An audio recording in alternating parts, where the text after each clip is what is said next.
Hey guys, it's Miss Hazel. We are going to learn how to solve exponential equations with and without logarithms. So this video is going to cover how to solve without using logarithms. So we're going to use this rule that m to the x equals m to the y just means that you have the same base.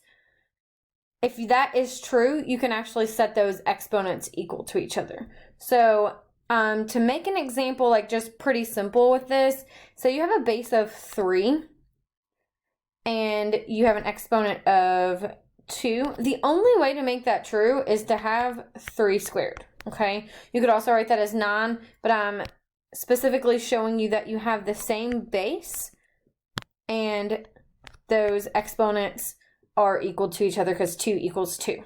Okay, so sometimes we're going to have to rewrite those bases so that we can set exponents equal to each other.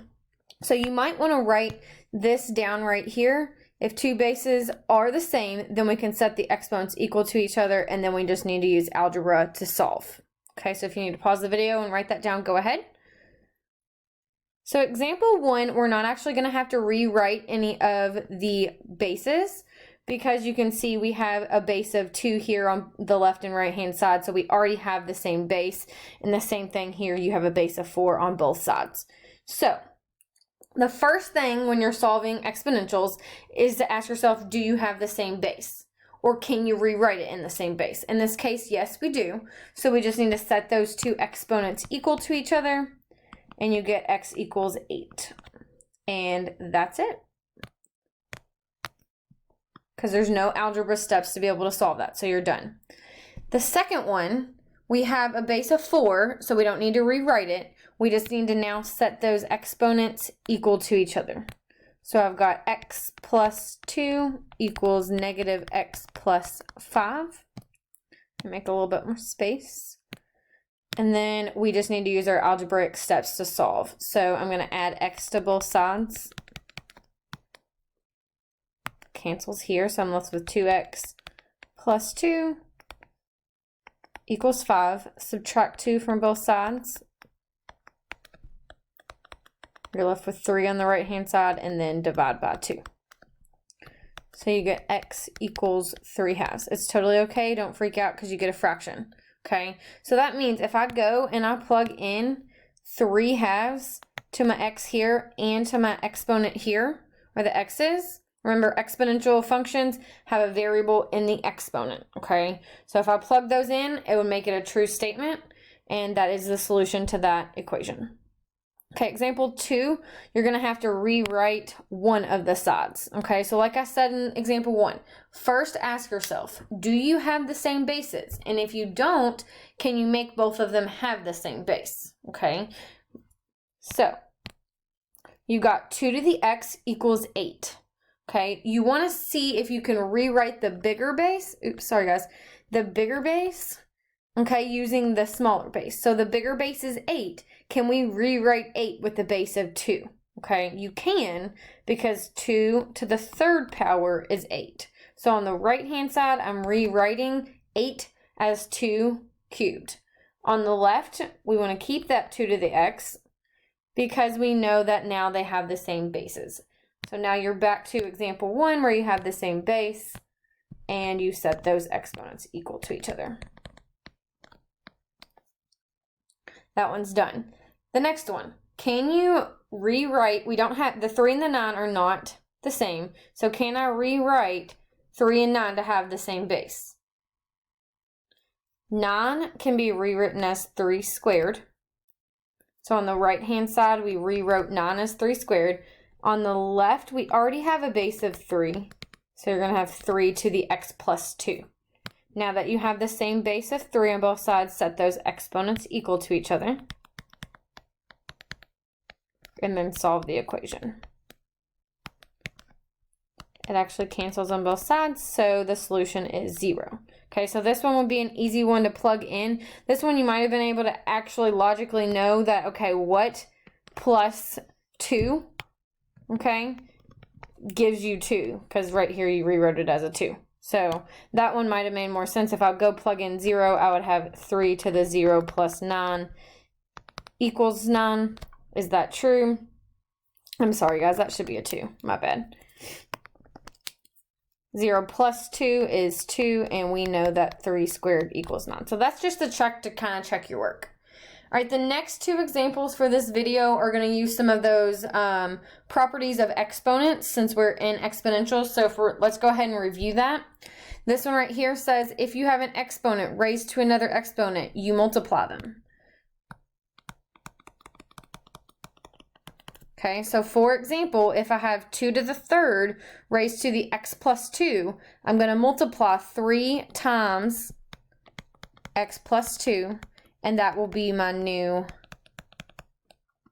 exponent, which you can see is right here. Okay, so example 3, you're going to have to rewrite both sides. And you've got to be careful because when you do that a lot of times, you actually you have 2 powers now. And when that happens, you'll use the power property. Okay, so now if you can't rewrite the bigger base using the smaller base like we did in example 2, then you need to rewrite both. So we have a 4 and an 8. I cannot write 8 with the base of 4 because if I start trying to do that, I would have 4 to the 1st, which is 4, and then I had 4 squared, which is 16. And we know, oops, that's not a pen, hold on. So we have 4 squared. We know that that's going to be too high. It's above 8, so we're not going to use that. So what other base could we write 4 and 8 with? Okay, so we can actually use a 2. So I can rewrite 4 as 2 squared. When you're rewriting, you need to use exponents. That is all raised to that x still. So that's what I mean. You'll have 2 exponents or an exponent raised to another exponent. On the right-hand side, we know we need this base of 2 here. So how can I rewrite 8 with a base of 2? You would have an exponent of 3. 2 cubed is 8. And then you know this square is still on the outside. So you have 8 squared or 2 cubed to the 2nd power. So now we can simplify. 2 times x is 2x, and that exponent. 3 times 2 is 6. Okay, now we look like the first example, the simpler example, where the bases are the same, so we can set those exponents equal to each other. So you have 2x equals 6, so divide by 2 on both sides, and you get x equals 3. Okay, next one, you've got 25 and 125. Can you rewrite 125 with a base of 25? 25 squared would already be greater than 125, so you need to think of a smaller base and rewrite both of them. It's easier to look at the smaller one because we know those rules off the top of our head more often. So I can rewrite 25 as 5 squared. Remember, that's just replacing or going into the place of just this 25. So that is going to be raised to the 2x still.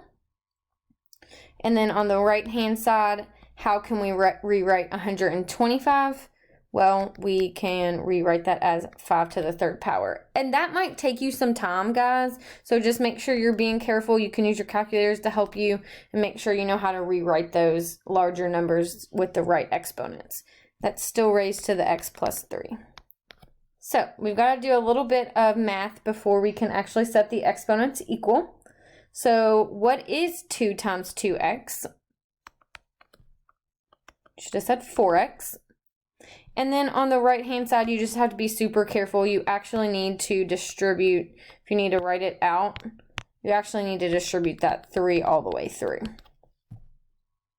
So you've got 3x, my bad guys, 5 to the 3x plus 9.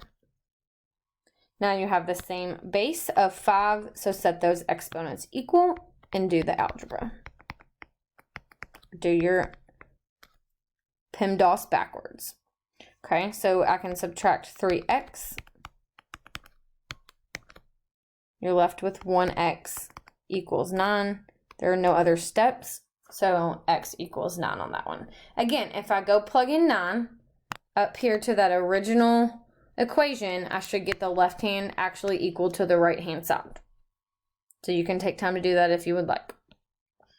All right, last example involves one more rule about negative exponents. So if you have a negative exponent, remember to make it positive, it flips into the numerator and denominator. So right now, x to the negative 1 is in the quote numerator. So if we flip it down, we have an invisible exponent of 1 right here because it became positive. You can also go the opposite way. So if I start with 1 over x, okay, that's like having an exponent of 1 on the bottom, on that x. So if I flip it to the numerator, it now becomes negative. Okay, so let's talk about some actual numbers. So 1 over 9 can be rewritten as 1 over 3 squared. Since this 2 is positive in the denominator, if I want to put it in the numerator, which you're going to want to do when solving these, then it just becomes negative, and you're left with 3 to the negative 2. Okay, you could always go backwards. You could start from this one and go this way. But for these problems, these examples, in example 4, you're actually going to be using these steps right here. So you see another one, you see 100. We know we can rewrite 100 as 10 squared. If we make it in the numerator, that just flips the exponent to be negative. Okay. All right, so let's take a look at example 4 using negative exponents. So you're going to have to see if you need to rewrite both sides, one side, and have this to get the same bases. So I see my fraction here, and I know that I want to have a base of 4. How can I rewrite 16? You can rewrite 16 with a base of 4. Okay, 4 squared is 16. So I need one more step because I can't totally, it's not in that format of m to the x equals m to the y right now. So we need to make sure we get it that way so we can set these two things equal. So we've got 4 to the x plus 2 equals 4 to the negative 2. All I did was flip that up, which changes that exponent's sign to negative because it was in the denominator and positive. So now I can set those equal to each other. So I have x plus 2 equals negative 2.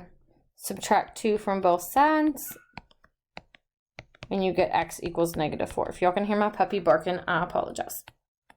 Okay, that one's done. Now we have one more example, and then I have some for you guys to try on your own. So this one is a little bit tricky because you see those same two bases. So I have a 10 to the x here, and I have a 10 here. So let's think about this. I could rewrite this as 10 to the x, and I could put an exponent of 1 right here so I can actually see that. Okay, a lot of you are visual, so that should help. I want to get this 10 in the numerator. So when I flip this up, the rule is that that exponent becomes negative. So inside the parentheses, you have that 10 to the negative 1. And that's all raised to that x minus 3. So now we got rid of that fraction by using the negative exponent rule. And we can you can actually go ahead and set this equal to this, but I always go ahead and multiply those exponents out. So let's do that. You've got 10 to the x equals negative 1 times x is just negative x, and negative 1 times negative 3 is positive 3. Now you can very easily see you have a base of 10, set those exponents equal to each other, and then use algebra to get your x value. So add x to both sides.